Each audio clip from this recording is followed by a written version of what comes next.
Coal of Africa's second quarter coal production fell by 24%, and that due to shutdowns and strike action at one of its mines in December. The miner says it will use Haohua Energy's $80 million cash injection to advance its coking coal projects. And we're joined on the line now by John Wallington, who's CEO of Coal of Africa, for more detail there. John, before we get into the details of this transaction specifically, I've highlighted some of the challenges that plagued your operations over the December period. Just what kind of capacity are we looking at now, and how's management of labor issues looking like at this stage of the game, just so that we get a sense of the kind of operationally sound environment you're working within? Yeah, thank you for that. Look, I think it's important to understand that Coal of Africa really is an exploration player, and the future is an exploration program, and developing the projects in Limpopo.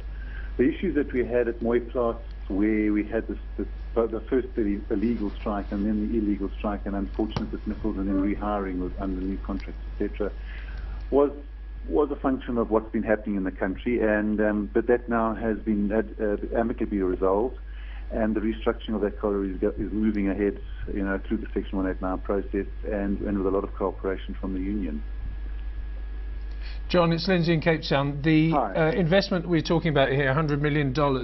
I think it's fantastic that overseas investors should come to South Africa, bring money in. Goodness knows we need as much as that as we can get. Are there any strings attached? And if so, are those strings to do with security of supply, or is this just an investment? Well, there's always going to be some strings attached, but it's not actually related to security of supply. There will be.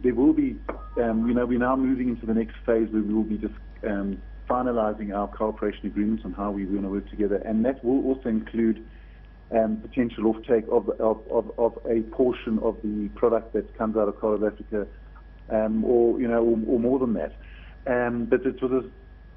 But I can agree with you. It was a very, very difficult time in the country.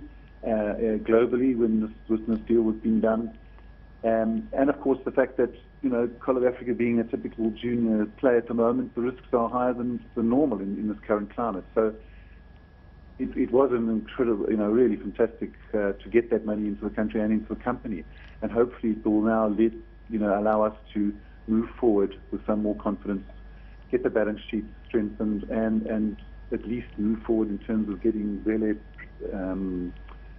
moving forward and getting ourselves in a better position to get Mercado approved and the other geological assets in Limpopo. John, how difficult is it finding backing like this from international investors specifically, especially with Eskom having declared coal as strategic resources and looking at coal now being sold within a band, no more than 10% rises in that coal price annually? How do you deal with something like that, and what kind of questions are you having to fend from foreign investors? I think to some extent the strategic investment in coal might even be a benefit for new regions in the country, and I refer to the Waterberg to some extent, but certainly to the Soutpansberg. If the Limpopo Soutpansberg area is going to develop in the future, a significant demand from Eskom will help that. The primary product out of that area will always be the coking coals, and that'll that has fantastic potential in terms of turning South Africa from an importer into an exporter. But there's a secondary product that can come out of all of those resources that can go to Eskom. And when one looked at the presentation from Eskom at the recent conference, the shortfall in tonnage from Eskom is significant and substantial, and it's going to require whatever investment is required to reduce that gap. So I can understand the rationale for it being declared a strategic resource, but I think to some extent in the Limpopo it could be a benefit, not another hindrance. John, so when you saw Minister Shabangu announcing what she announced a couple of days ago, which we reported on Power Lunch, you weren't disturbed by it? You didn't think that this was perhaps the government saying, right, as a strategic resource we're going to attach certain conditions to this, and therefore you will have to sell your future production to the government and to its 100% owned Eskom facility at a certain price? You're quite happy with this development? Well, you're not going to.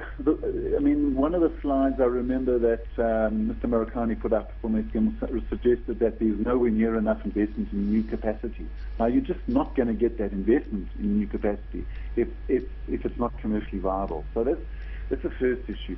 There was a comment from her that said, we will not be stopping exports, that we need to try and protect the domestic supply. And the reason why I'm saying, as a new area, the Limpopo could benefit is that the primary product is coking coal and metallurgical coal, which Eskom cannot use anyway. It's not something that you can say, well, you should put it into the power station. They just simply cannot use it.